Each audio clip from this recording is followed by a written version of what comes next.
Welcome to the second in the series of 4 in effective communication. I'd like to start off by thanking our partners, our elite partners, Franciscan Health and Ivy Tech, our premier partner, Horizon Bank, and our diamond partner, 𝗧cie𝗱𝘆𝘆𝘀𝗀𝗶𝘳, for their continual year-round sponsorship of not only 𝗬𝗲𝘀, but all the programs that we put together. Last week, I got some really nice feedback, Barb. I don't know if you've got some too, but some really great emails from people that there's some really great nuggets that we took away, great getting back to basics and things that we know we should be doing that we have to start doing again. So what a great program it was last week. And we look forward to this week. We sent out an agenda, so maybe you can kind of follow a little bit better. Once again, we will have both the slides and this whole presentation recorded. So if you'd like to refer back to it, or if you're not here, you can't hear this, but you can look at it at your leisure as well. So Barb, with that, I'm going to turn it right on over to you. Thank you. This screen was in here as well for the Education and Networking Events Committee, so I wanted to throw that up one moment before I go ahead and jump into the presentation. Because I know this was a big part of being able to have this program put together. So thank you to everybody on this list. All right, today we are going to go into articulating your message. Last week we did some communication etiquette, some basic 101 level stuff with communication. And today we're going to take it a step further. And each week we'll go one more step further. But this week we're talking about articulating your message. This is especially important to people who are in professionals in their industry, high-level professionals, executives, bankers, insurance agents, realtors, business owners. If you're in the medical field, pretty much any field you're in, you want to make sure that when you meet somebody or talk to somebody new and they ask that question that we've all heard before, what do you do? That you can answer it in a way that both actually portrays exactly what you do, but also allows them to understand it. I know so many times, even myself and other people I know have had a hard time articulating what they do to people. And then once you feel like you finally was like, all right, now I got it. I'm articulating it correctly. People understand what I do finally. And then you find out that people don't actually understand what you do yet. People are still confused. And so I'm hoping that with today's training that you'll be able to structure your message about what you do in a way that does justice to what you do and to you yourself, and also allows people to truly know what it is you do so they can do business with you or refer people to you, or whatever, be your raving fan. So let's jump into it. And in this training, there's actually something new here. It's called a 2-minute task. It's a new concept I added for this week. This is where we'll take 2 minutes to do something, where it'll be like 2 minutes of working time. Most of these tasks are going to take you more than 2 minutes to do, but unfortunately we won't have time to do them in their completion because of the amount of time we have together today. So I'm going to get you started on them while I'm here to answer questions, but you will want to continue doing these tasks even after this appointment here, this call. So the first thing I want you to do is I want you to start with a plan. You could call this a goal, an objective, whatever makes sense to you. Before structuring your message, you need to know, what do you want to accomplish with this message? For instance, your message could be specifically geared towards getting people to sign up with something that you do. And now you'll learn later in this presentation that you don't actually want to be salesy, but there is a way to still get people to want to buy based on what you've said. Your goal might be for them to want to have a meeting with you. Your goal might be for them to want some resources or information. Your goal might be for them to give you a connection, or for you to be able to connect them with someone. So there are a lot of different objectives that you can have when you're coming up with your marketing message, your 30-second commercial, all of those different things. And when you're structuring this, when you know ahead of time what you want the end result to be, you are more likely to be effective and successful, because it's just like going on a road trip. If you just jump in the car and you decide that you're going to drive off to Texas from Indiana and you've never been there, you'll probably get there at some point, right? But it's going to take a long time and probably a lot of wrong ways that you probably didn't need to do if you had a map. So think of this as your map, right? If you know at the end of your 30 seconds that you have with this person, or 2 minutes, or however long you have in conversation with the person in front of you, whether that's one person, a group of people, or a whole room full of people, at the end of that message, what do you want to happen? Okay, so you've got to know that from the beginning. This could be when you're giving your 30-second talk. This could be when you're giving a class. If you're giving an update in your company. This could be if you are doing a paid speaking gig. So this simple principle will work for any message that you are trying to articulate. Doesn't matter how small or how large. You've got to have a plan. Okay, so know what the purpose of that message is. So right now I'm going to have you guys take about 2 minutes to make a list of the possible objectives that you might want to focus on when you're telling people what you do. And if you have questions, feel free to ask them in the chat or click the raise hand button. But I'm gonna go ahead and look at my clock. It might not be exactly 2 minutes, guys, but let's go ahead and start now.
Okay, does anybody have any questions on that task, or would anybody like to share what they came up with and get my feedback? And you're also welcome to unmute yourself to ask these questions as well.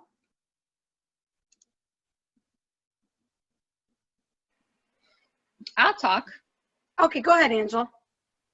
I wrote connecting with community events in my local community to explore my possible opportunities to inherit their plans so that we can both collaborate together in the community, because my company speaks to parents, and that's who's in the community, to share my story, but also to explain to them what Narcan is. So I just think connecting with your local community is the best way to start. You can correct me if I missed anything. So the good news about this is that there aren't very many right or wrong answers, right? Because everybody's objectives will be different. So I believe what you just shared, Angela, is a great example. And in fact, as we go into the next step, I may use what you just shared as an example for the next assignment, because that's great. Knowing that you want to collaborate with other people in the community that can help you on your mission. So now that's what your objective is, that's what you're looking to do. Then if we move on to the next task of this assignment, if you will, it would be to identify your ideal audience. And so then, Angela, when you're looking to connect with people in the community, your next question would be, who would that be, right? Like, who exactly am I looking for? If we connect with parents, for instance, you may want to connect with teachers, right? If the people you're speaking to are parents, you need to find where the parents are, right? So you might connect with, you might be looking for teachers to talk to, you might be looking for baseball coaches to talk to, you might be looking for church leaders to talk to, right? So anywhere where you might find parents at is where you want to know where your audience is, people that you could connect with and collaborate with in the community. I want to open this up again. Did anybody else have an example of their objective that they had, and I can help you figure out your part of your target audience here?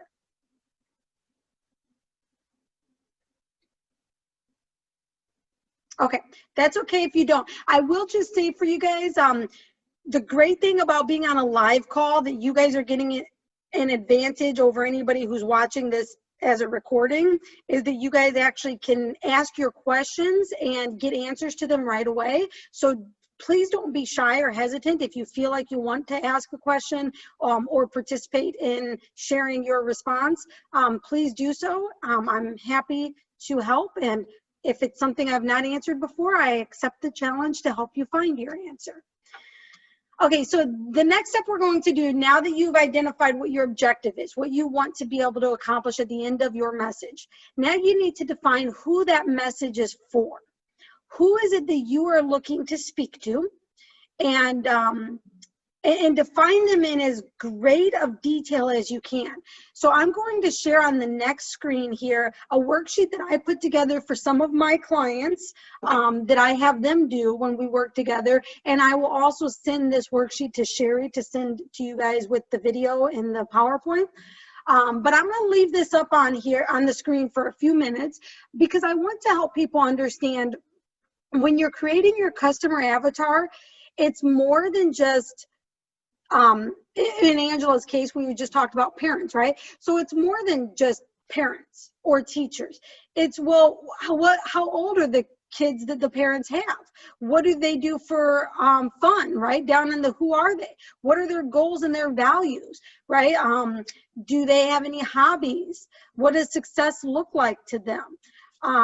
Looking down at their problems, their challenges, pain points. Now, because I actually do know what Angela does, when the one who just spoke, she does suicide prevention.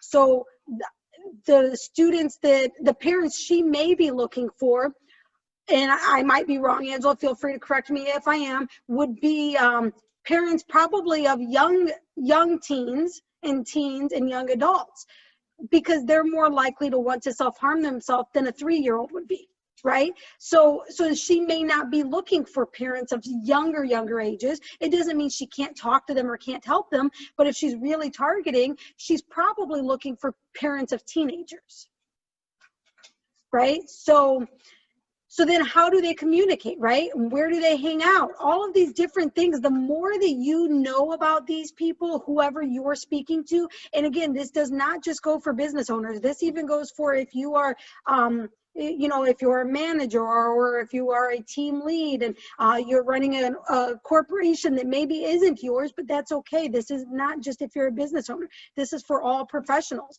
And I know that all the women on this call are professional women. So this will go for you no matter which industry you're in and which company you work for.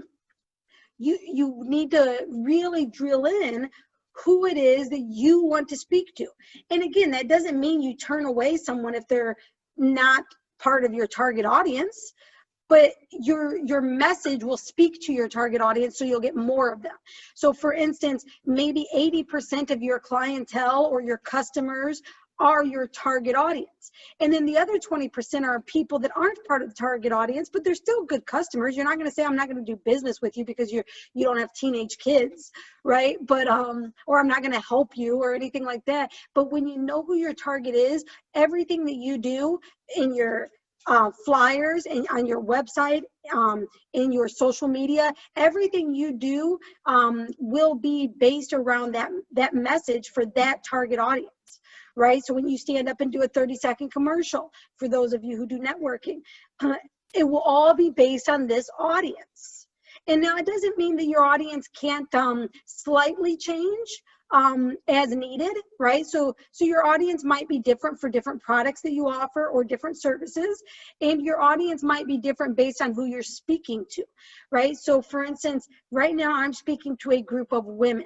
So I will likely use women often in my presentation. I will relate to that, right? I'm a woman myself. The people on this call are women. I haven't looked through to see if 100% of the people on this call are women, but I would think pretty close, if not 100%. But that doesn't mean that if a man watched this video later that he couldn't get help from it, right? So just keeping that in mind, you just got to know who you're speaking to, even though it can help other people too.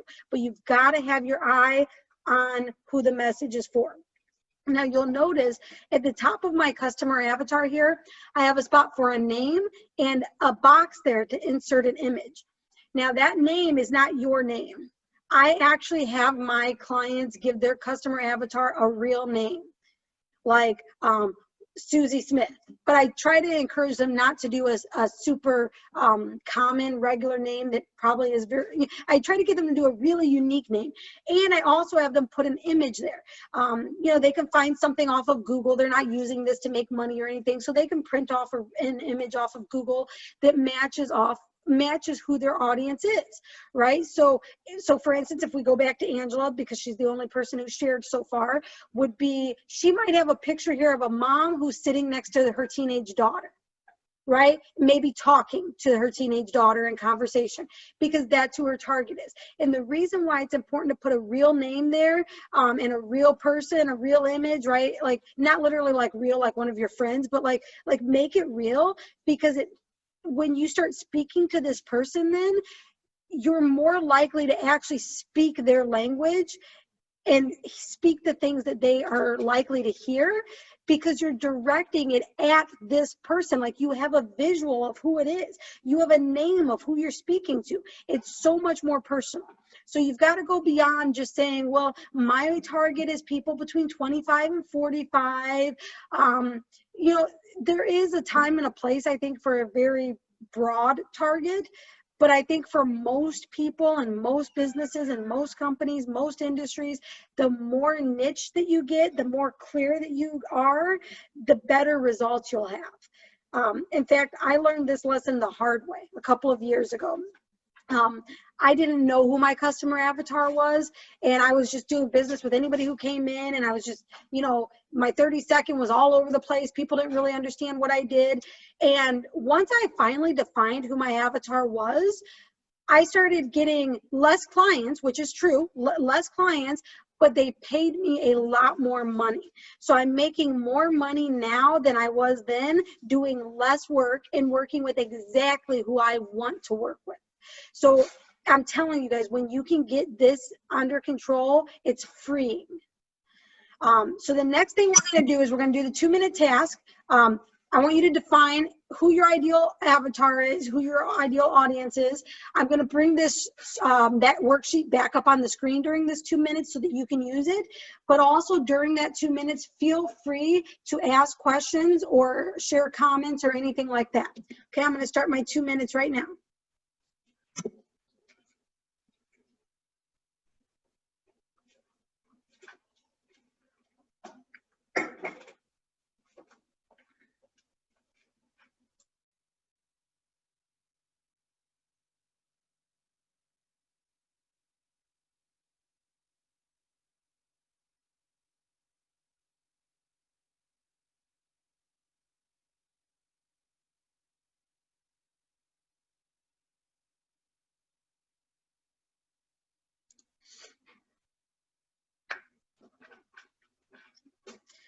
And if anybody would like to run who their customer avatar is by me for some feedback, you're welcome to do that as well.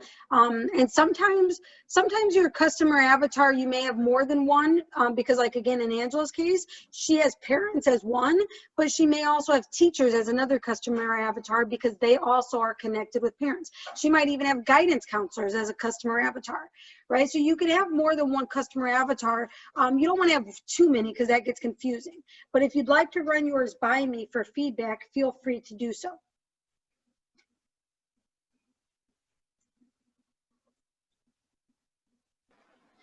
So I actually thought about what you said, Barbara, because you did say teachers and parents and coaches and churches, and that's absolutely correct.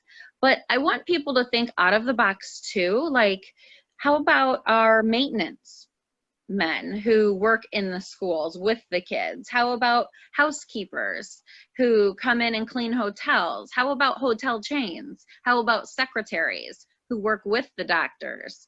So that's something else that, you know, if you're trying to help a certain type of person with any kind of, you know, health resources, those are the type of things that I would try to help somebody with. Like, just kind of think out of the box. That's just my opinion, but I just thought, you know, that might help somebody who might be struggling with, you know, who to help. Yeah, no, that's very helpful, Angela. Thank you for sharing that. And I like how you took that a step further, because you're right. Those first, you know, people that I mentioned, they are the easier connection usually. But sometimes the people who might hear something would be somebody else, like a maintenance, you know, who's sweet, you know, mopping the floor, for instance, and they might hear a kid say something. And so we've got to be able to be involved in all of the areas of our customers' lives. So that's a great point. Thank you. I see there's a chat, something in the chat from Stephanie. Stephanie, thank you for participating and sharing. If you'd like to elaborate more, you're welcome to bring your voice on. Sorry, I'm in the car and my daughter's talking in the background, so I apologize. That's why I put it in the chat.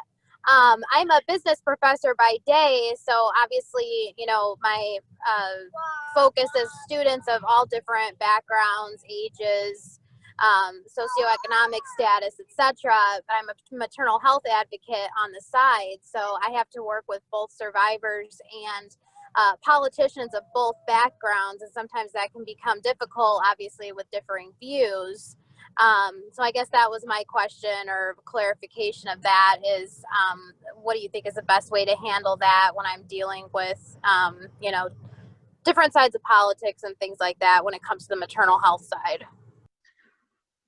You know, Stephanie, that is a great question. And I'm going to be honest and say, I honestly don't have the answer for that.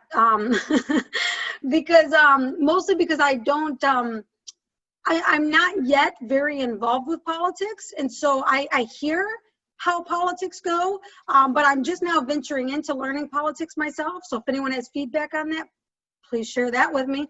But that is a great question, and I will look for an answer, and I will reach out to you, Stephanie, if I find a good answer for that, okay? Oh, that's fine. Thank you. Yeah, just in my experience so far, you know, I've worked with both political parties because our work obviously is nonpartisan.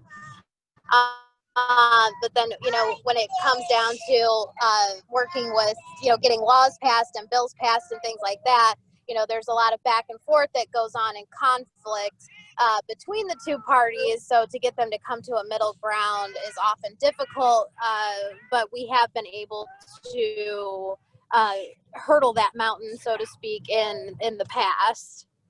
Yeah. Okay, good. Very interesting. Thank you very much for participating. We have another question in the chat. What does the WIIFM and USP mean? Thank you, Mary, for answering the first question. And that's a great question. I'm so sorry that I didn't share this earlier. The WIIFM stands for What's in It for Me. What that means is, as your customer, they want to know at the end of the day, what's in this for me? When you help me, what do I get out of it, right? If I buy your product or service, I don't want to know how you're going to do it. I don't want to know why you're doing it or what you're doing. I just want to know at the end of the day, what do I get? I'll use one of my services as an example. I also know Jennifer is on here as well, and I know she does some social media, so I'll use social media as an example because she and I both relate with it. When we do social media for you, Sure, we can tell you all the fancy stuff that we do, and we can tell you what we use and why we use it and how we do it and exactly how often we're going to do all this. We could tell you all that, but at the end of the day, what you really want to know is that we're going to be saving you time, we're going to be saving you stress, and we are going to be exposing your business and creating a consistent and credible brand for you without you having to do the work. Okay, that's the bottom line. So, so you need to know what it is that you provide as the result for the customer, because when we buy stuff, that's really what we want to know. We're human beings, we're busy, we can't help it. We need to know at the end of the day, is this worth my money? Tell me what I will get out of it, right?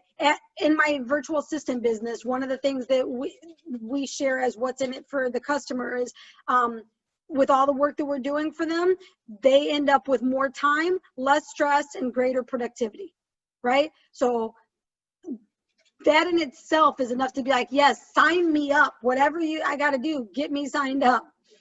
And then the other question was, what is the USP? So that means unique selling propositions. So you have, let's use realtors as an example. I have a lot of really good friends who are realtors. The average person, they say, knows about 8 or 9 realtors in their immediate circle of influence, right? So at any given time, we can reach out to 8 or 9 people for real estate help if we need it. So out of all the realtors that are out there and the 8 or 9 that I know personally, what makes me call the one that I call? What is that unique selling proposition? Yes, Stephanie, USP, unique selling proposition.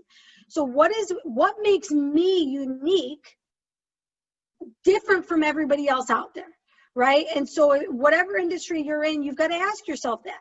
Like, what makes Angela unique? What makes Barbara unique? What makes Stephanie unique? What makes Mary unique? What is it that makes you unique? And there's something, you guys, and if you're having trouble figuring out what it is, ask people who have worked with you, because they are the quickest to tell you why they see you as the best, why they chose you instead of Jane Doe, right? If you're having trouble knowing why you are different, what makes you unique, then just ask people, because they will tell you. One of the things I've always shared with my business training, you guys are getting a little taste of my business training now, and I've added the 2-minute tasks to kind of add more of what makes me unique. Because when I would do in-person classes before COVID hit, and even when I do a lot of other webinars and stuff right now with my current members, I do, it's a working class. So if I was teaching Facebook, you would have your computer open with your Facebook open, and you would be working inside Facebook while I was teaching you how to do it. So you would leave with your tasks completed, or at least started, depending on how fast or slow you worked. And so I don't just, like a lot of other business trainers in the industry, like I was trained to just give you the information and then let you go do it yourself. Teach you how to do it, let you do it yourself. I didn't feel right about that, because I know that myself, sometimes even with the best of intentions, I may never get to that task. So what made me unique was I made people do the assignment when I was right there in the room with them to help them. Some of them, of course, had to do it later as homework because they didn't work quite as quickly, but they at least got something done. They got something started. So that was my USP in my business training company. So let's see. So we have a couple of comments in the chat that I want to touch on. Mary has 2 avatars, business owners and office managers. Of course, they're all female. So you guys know what's really cool about this too. When you know what someone else's customer avatar is, you can better refer them. So Mary, I know Mary Wright. I love Mary Wright. Thank you for participating, Mary. Knowing who Mary's avatar is makes me more likely to send people to her, because I'm like, oh, I know, oh, this is a female business owner and they're looking at banking, right? Like, or she needs some finance help or whatever. Maybe she's looking to get a business loan, or maybe she just needs to start her bank account because she's a brand new business. I could say, oh, Susie, you've got to call my friend Mary. I know she's a perfect fit. Now, that doesn't mean that if Johnny needed help with those same things that I couldn't say, call Mary, but knowing that Mary works primarily with female, that's who I would look for to send to Mary's way as much as I can. And then Stephanie says that Oh, you are a survivor, Stephanie. That's amazing. And that definitely makes you unique. Because a lot of times people get into these industries because somebody they know has been affected. But you yourself are a survivor. That's very unique. You listen better because of real life experiences and proven leadership. Yes. Oh, Karen Crawford Moore is here. I know her as well. What do you mean by language? Is that literal? Yes, it is actual literal. Thank you for asking, Karen. So yeah, what is their language? Do they primarily speak English, or do they have a second language? If so, what is it? Are you, like, for instance, I have one particular client who their target audience is Latinos, and they specifically want Latinos that speak the authentic language, and they have English as their second language, and there's a very real purpose for why this client uses that. So language may or may not be super different for many of you. It might just be what your language is, right? It might just be English. That's okay. Still try to get as descriptive as you can with all these other ones. Not everybody's going to be able to use language very niched, but some of you will be able to. And then we have Angela. My answer is person-centered care. Also, my avatar, Sophia, I like that name, walks away with education, materials, and homework. Stephanie, your answer is powerful. Yes, perfect. And then as emotional or financial. Yes, Renee, that's a great, so Renee says, sometimes I look at language as emotional or financial. That is a great way to look at it. So yeah, if your language isn't as fun as my client that I just used as an example, you could definitely look at language as a couple of other, you could even use love language there if you want, right? Or like Renee says, emotional or financial, or you know, there could be a lot of different ways that you use language, and all of this stuff could definitely be open to you taking it where you want. It could be as basic or as complex as you're comfortable taking it. Perfect. Thank you guys all so much for participating that much in that segment. That made me feel so great that you guys participated. All right, so let's move on to the next part. And the next one is preparing your elevator pitch. This is also known as your 30-second commercial, especially if you do networking, that's what you know it as. Now, the elevator pitch is interesting because I think it originally got its name from if you were in an elevator with someone and they asked that question of what is it that you do? And then you're only in the elevator for like, what, 10 to 30 seconds, and you're trying to tell them in just a short amount of time what it is you do. That's really hard to do. In fact, one of the mastermind groups I participated in last year, one of our assignments was to try to create our elevator pitch in different time segments. So we needed to have one for 60 seconds, one for 30 seconds, one for 10 seconds, and you guys believe this or not, one for 3 seconds. Okay, so the more options you can have with your 30-second commercial or your elevator pitch, whatever you want to call it, the better, because you may only have 3 seconds to tell somebody, or you might have 60 seconds, or you might have 2 minutes, or you might have 2 days, right? Depending on what the situation is. But you need to know that situation and the time that you have allotted so that you can get your message out clearly without feeling rushed. All right, so what I want you guys to do now is, well, you guessed it, you're going to think of your elevator pitch, and I want you to do it without any prompting for right now, because there is, later there's a training segment that I'm going to give you to help you perfect this. But before I do that, I want you to just write what you think you would say if you were in an elevator and you're talking with somebody and they asked you that question, what is it that you do? What would be your response? I'm going to give you guys 2 minutes. Feel free to ask questions during this 2 minutes, and then I'll ask if anyone wants to share.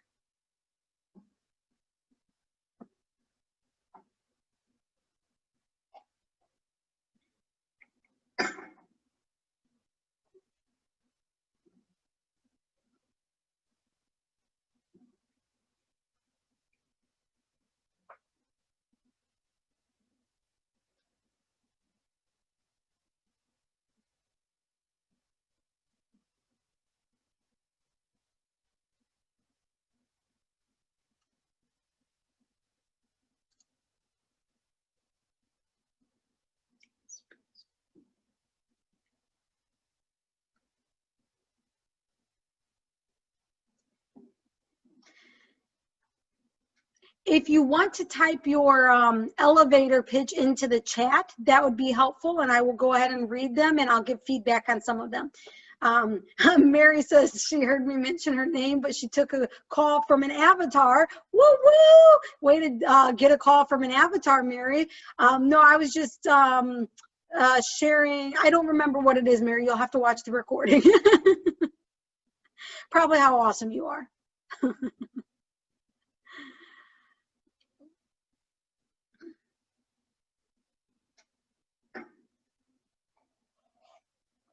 All right, so I have one elevator pitch in the chat. I am looking for more. Oh, I see I have a second one now. Angela says, I speak to and teach adults, children, and survivors to self-harm and suicide coping skills. Oh, survivors of self-harm, not to self-harm. I'm so sorry, that was bad mix-up. And then Renee says, I help people sell more, hire better, and become more efficient. Okay, you guys, I'm going to do a little funny exercise. I didn't plan to do this one. I'm throwing this in here. Based on what Angela said, what do you think she does? Type it in the chat. I speak to and teach adults, children, and survivors of self-harm and suicide coping skills. Do you feel like you know what she does? And the same thing, let's do that with Renee and Jean's as well, because they both shared. So if you could like maybe just put their initials like A, R, or J, and say if you think you know what they do, or if you think that they're, what you feel about it, or any feedback. Or you could private message them too. Renee says, I help people sell more, hire better, and become more efficient. Do you know what she does? Would you want to ask her more questions? Would that have enough for you to say, oh, I want to learn more? And Jean, I help smart people make informed decisions about their financial lives.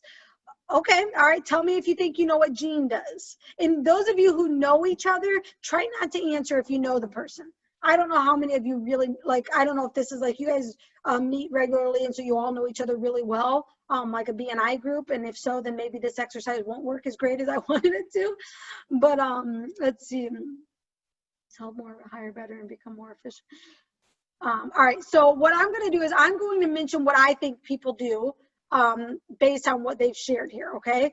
So Renee, I am guessing that you, let's see, you help people sell more, hire better, and become more efficient. You are either a coach or an HR in human resources, maybe? Let me know in the chat if I'm close. Jean, I feel like you are a financial advisor. Or something along that industry. Stephanie, yep, so coach, Jean. Oh, Jean also guessed that Renee was a coach, so I'm looking forward to seeing if that's right. Mary says, I assist businesses, big and small, manage their cash and work efficiently by teaching them how to use the proper services. Okay, now, I already know what Mary does, so this wouldn't be fair, but so I'm not going to say it out loud. Some of you know because I did mention it earlier, but Mary, I don't feel like that tells me. I think yours can be a little bit more direct. You don't have to necessarily use the word banking in there, but and I do think you're correct what you do, but you don't want to leave people asking, is she a financial advisor? Is she, you know, insurance or anything? Like you want them to, you don't want them to ask what you are, but you want the question that they're asking in their head, what else? I need to know more. How does that work? Right? So you don't want that question in their head to be, what does she do? Okay. Let's see.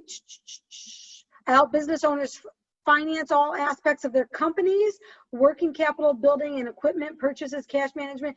Okay, whoever Kay Ireland is, that sounds like a banker to me. I don't know if you are a banker, but if so, that sounds like a banker. Let's see. Jean, investor. Somebody guessed that Jean was an investor. That's interesting, actually. I could see that now that that's mentioned. Jean said yes, so she must be a financial advisor because that's what most people were guessing.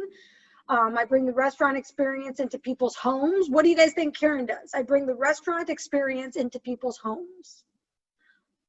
Tiwana says, I am the founder and CEO of Love Logic Life, providing business consulting to small businesses. My goal is to assist and guide you in organized flow, creating a more efficient communication and workflow.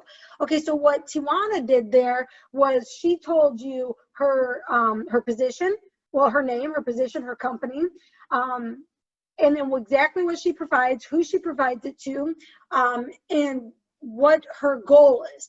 Tijuana, I love what you did. What I would like to see added to that is, at the end of the day, what do I have? I think you touched on it a little bit, like my goal is to assist and guide you in organizational flow, creating more efficiency, communication, and workflow.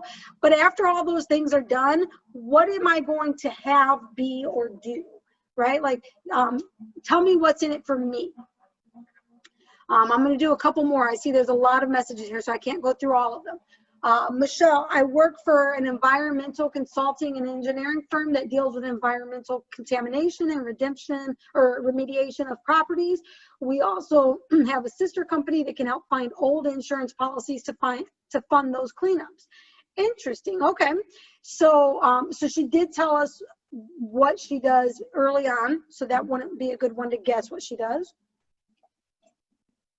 Renee does sales training, recruiting, resume interview, and rework. Okay. All right. So we guessed, a lot of us guessed coach about Renee. Everyone was correct about what Angela did. Michelle lends money and opens accounts and other banking services for businesses and help them manage their cash flow and be more efficient with their time and money. That one also sounds like a banker. Great. I provide commercial real estate financing, which is 10% down at 2.2% rate for 25 years. So that sounds like a lender for sure. But since it's commercial real estate, okay, yeah, that's very clear. Very dead on, Erica. Great job. Let's see. I'm going through a little bit more, see if I have any. You guys are guessing what Karen does. Okay, perfect. All right, so thank you all for participating in that task. We are going to move on, but before we move on to the next part, I just want to tell you that the important part of, after you've decided what your pitch is going to be, your message, you need to practice it, because you may realize that something that you think will take 30 seconds actually takes 2 minutes, right? If you get as far as trying to do what I did in my mastermind group, the 60 seconds, 30 seconds, 10 seconds, and 3 seconds, you might realize that what you thought would only take 3 seconds actually takes 10 seconds, right?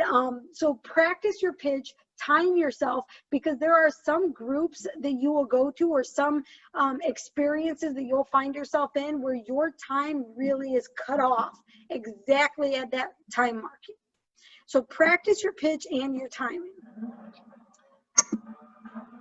All right, let's see. It sounds like my neighbor's doing yard work, so I hope that's not too loud in this. All right, the next thing I want you guys to do is to prepare what I like to call the who I really am conversation. Okay, because a lot of times when you ask somebody what they do, they're going to tell you their professional side of what they do, right? But every once in a while, you hear people share their personal side or what they're passionate about. So a lot of times when I meet with people one-on-one, and I'll ask them the question, you know, tell me a little bit about what you do, and they'll tell me, and then I'll say, okay, well, who are you outside of that, right? Who is Bridget outside of what she does? Who is Andrea outside of what she does professionally? Like, I want to know who you are as a person. So in this conversation, what I'd be looking for is, I'm a wife, I'm a mother, I'm a Christian, right? I love Jesus. I help build businesses. I build people. I truly love and care about the people and the businesses that I work with. Right? My children are these ages. My son plays football, my daughter plays soccer, right? I really enjoy reading. The way I relax is to take a nice hot bubble bath. I may enjoy a nice glass of wine on the weekend, or, you know, my favorite drink is coffee. I've been learning how to make really delicious smoothies lately for my health. So some of those types of sentences and conversation, allow people to get to know you on a more personal level. And you've all heard the saying that people buy from those they know, like, and trust. And it's easier and faster to know, like, and trust someone if you know them outside of their profession, right? A lot of times I feel like people's profession is almost a wall. There's a wall there that stops you from getting to know them as a person. And that really bothers me sometimes. In fact, I actually had the conversation with one of my best friends recently. He came to me looking for advice from me. And I shared with him, I said, listen, now I'm not going to say his name out loud, but those of you who know me probably know who I'm talking about. But I said, listen, like, you talk all the time about how great, you know, like what you do in your business and what you love in your business. And yes, you're great at it and you help people, but you never tell people like who you are as a person. I know who you are as a person because I'm your best friend, right? But like, if people knew how funny you were and, you know, the things that you do when you're just out cooking out in the backyard and, you know, those kind of things, they'd feel more relatable to you. But you come off in these certain ways that people, if they don't know you, they may think you're coming off judgy when you're really being observant, right? Like this friend of mine, he's a very good listener. So he will listen intently to what you're saying. And sometimes if you don't know him, you may think he's judging, but that's not what he's doing. But the look on his face, because he's so focused on what you're saying, it seems judgy, and it's not. And so my challenge to you is to not be afraid to share who you are as a person, because what you do for a living does not define the woman that you are. And so what I'd like you to do now is take another 2 minutes, put in the chat who you are as a person. Help us relate with you. Okay, so I'm going to put 2 minutes on my clock here, and I'm going to look through some of these as we go.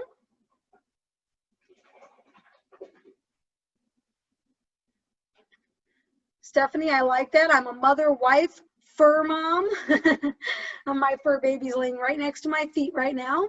I work 3 full-time jobs. I'm a mom, professor, and ambassador. You are very busy, Stephanie. And then T.M. Connell is a color guard mom. I'm not sure what that means, but I'm interested to know. Special education, special needs advocate, scrapbook maker, and member of a community band. Wow. Okay. Now, whoever TM Connell is, I need to know what your first name is, because I know it's not TM. So tell me that first of all. Tracy. Okay. And you sound like so much fun, right? Like, I don't even know what you do for a living, but you sound like fun. Now I want to know what you do for a living. So tell me that too, please. Angela, I'm a grandma of 2. I have 4 grown adult kids and 1 in heaven. And Angela, you are humble. You didn't say how awesome you are. And actually, I want to use that as an example. Angela, you just, business doesn't define you, but what you shared just now was only what you are to others. You're a grandma, you're a mother, right? But who are you outside of the children and the grandchildren? Share more, Angela, share more. Angela says, I also love to loom. I don't know what that means either, Angela. I need you to tell me. Tracy is an environmental consultant. Okay, perfect. Tracy, connect with me on social media. I've got to know you. Let's see, Jennifer, I am a community builder, camper, and love to cook. Oh, that sounds fun. Jennifer, tell us more about the cooking that you love to do. Do you cook on the grill? Do you make recipes up? Do you follow recipes? That sounds like a lot of fun. And of course, I already know Jennifer and know how wonderful she is. Maddie, long distance runner, CrossFit enthusiast, fur mom, wife, graduate student, full-time employee, and nature lover. Now, how fun does that sound? I feel like I've just met Maddie. I don't know her, but I feel like I can picture her, and I could probably even put a picture of her in my mind right on that customer avatar, right? Not saying she's my customer or anything like that, but like I could picture exactly who she is based on that description. Renee, I'm a mom, a business owner, juggling my life and trying to help others find balance too. All right, how many women can relate with that statement, right? Like, this is the time when like all hands should be up, all claps should be going, right? Trying to juggle life. A mom and a business owner, so relatable. Single mom with 2 boys at home, proud Navy mom with 2 kids in military, lover of baseball, coffee, and reading. I love that. Okay, Joe Burley. I'm not sure if Joe's your first name and Burley's your last name. Help me out there. You guys, next week you're going to learn some things on your name here on Zoom. Okay, and in fact, we're almost done here today. All right, let's see. I'm going to read 1 or 2 more.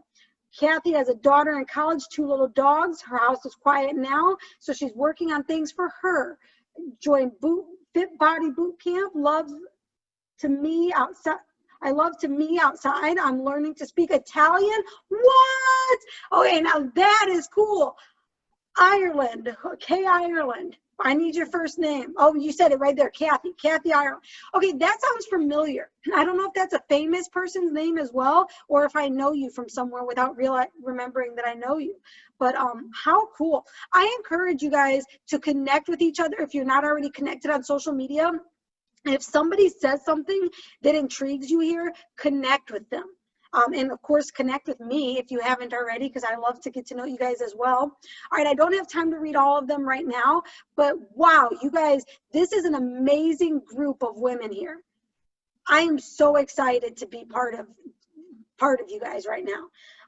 Okay, perfect. So let's move on to the next part, because we are running out of time. I want you to acknowledge what you can contribute to other people and do it enthusiastically. If you hear somebody say that they need, like I saw on Facebook today, one of my friends says she needs a housekeeper. She's pregnant, she's about to have a baby. She needs somebody to come help clean her house because she doesn't want to do it when the baby comes. If I knew a house cleaner, I would be sending that person to my friend. If you're a house cleaner or you know one, let me know, because I'm trying to refer my friend to people she could use, right? So do it enthusiastically. Don't have the mindset of, oh, well, that's not what I do, so I'm not even going to respond. Help your friends out. Help your network out, because the more you help others, the more it's going to come back to you. So do it, and do it enthusiastically. We're going to skip this 2-minute task because of time, but I want you to think of things that you can contribute quickly, easily, and for free to people, right? If you've got some tips that can help somebody in certain situations, what would those be? That's a homework assignment. And then I want you to give more than you take. Your message should be about helping other people, not to sell to them. So an example is what I call, well, it's called Story Brand by Donald Miller. There's a book out on it. There's a lot of training out on it. And I'm going to go into it quickly, but I'm going to also share the link with you guys. When I send Sherry all this information, I'll share the link so that you guys can actually learn more about it and do it for yourselves. So basically what it says in a story brand is that you are telling a story to be able to relate to your audience so that they understand why they should do business with you. So for instance, a character has a problem, they meet a guide who understands their fear, and that guide gives them a plan. And that calls them into action. And then they get the results, right? Success or failure. And so an example that I like to use, this is also used in the book, Story Brand by Donald Miller, is Star Wars. Star Wars, most people know, they've heard of, right? So you have Luke. His problem is the evil empire. Is he a Jedi? And then he meets Obi-Wan Kenobi, the guide. He's been there and he understands exactly what Luke is going through. And then he tells Luke he has what it takes. He trusts the Force. And then it calls him into action to go and defeat the Empire. And then the result, the action, the results are there. Either one thing happens or the other, success or failure. So he either destroys the Death Star for success, or the rebellion is crushed, right? And so Star Wars is one that most people can relate to. But you can do this for your business as well. So again, here's the screen, here's the example. You're going to get copies of all of this and the link to the video. And then what it looks like when you go to the website, which I have on the bottom, but I'll share it in email as well, mystorybrand.com, it will look like this. Well, you will create your character. You'll create the problems your character has. Then what makes you the guide, right? Who are you as the guide? You give them the plan. Calls them into action, And then you'll notice there are different types of action, and then the results come in, right? Either there's a successful result or there's tragic results, which are failure. And then look at the bottom right, the identity, who the character goes from and who they become. So this is a story. This is how people can relate to you. This is what we're teaching in our mastermind group right now as we speak, how to create a story that shows somebody what they will become when they work with you. All right, and so we're going to skip the 2-minute task because we don't have time for it. I do want to let you know that in the next 24 hours, I will be sending to Sherry the link to this recording, the PowerPoint slides, the customer avatar worksheet, the link for the story brand, and something new, which is a link or a survey. There'll be a link for a survey to find out what you think about this workshop, because it will help 𝗬𝗏 in knowing what you guys would like for the future and if this was helpful, and it will also help me in knowing if this is something that maybe I should be sharing with others as well. Okay, so please complete that survey. Please, please, please complete the survey. You can do it anonymously if you want, but it'd be helpful if you don't do it anonymously in case we have questions. And then the last thing, I'll put my contact information on the screen, and I will open it up for any last questions that anybody may have before we jump off of here.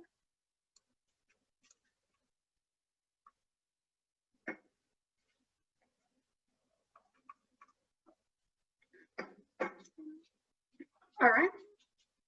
Okay, I don't see any other questions, but I see in the chat, let's see. So, oh, this looks like it's a sweet. Someone asked me to do a workshop on communication engagement for professional women. I sent a proposal, but after hearing Barbara's first presentation, I told the person that she should also consider hiring her. Oh, that is awesome. Okay, the person, this says, this came from owner. I don't know who that is. Tell me what your first name is. And please, if we're not already connected on social media, please connect with me on social media. Oh, good, there's a cleaning service somebody had there. You guys, I really have been enjoying working with you guys and sharing this stuff. I'm looking forward to next week. Next week, we're going to talk about virtual meetings, which is what we're on right now. I'm going to share with you guys some great ways to make the most of your virtual meetings, some do's and don'ts of that as well, and some tricks. But if nobody has any other questions, I'm going to turn this right back over to Sherry to close us out. Thanks, Barbara. That's okay. This is Andrea. Both Erica and I, for everyone that has left their video on this entire hour, we feel like you should get a gold star, or you are so committed to leaving your video on and participating the entire hour. Way to go to you guys. So thank you. Like I said, we'll have everything up for you guys within the next day or so. Feel free to fill out the survey, etc. If you have any comments that you'd like to share with us personally, just give us a holler, and we will see you next week. Thank you so much. Thank you. Thank you. Bye. Bye.